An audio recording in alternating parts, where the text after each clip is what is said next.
嗨，朋友们，大家好，我是小范。经常路过这条街道，看到这个大叔在这里修理小家电之类的。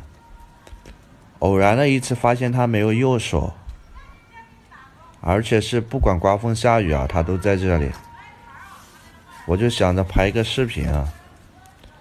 今天从上面买麻花下来啊，看到他在这里，然后给了他一根麻花，他硬是不要啊。在跟他对话的过程中啊，我发现他不会说话，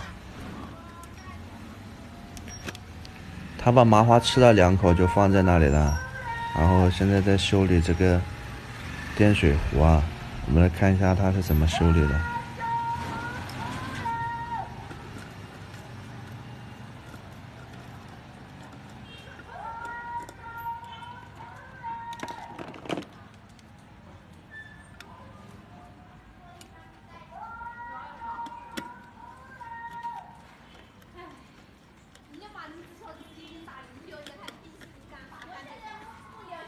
这些都是没有修理的，我看好多人让他修啊，生意还挺好的。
这就好来了。嗯。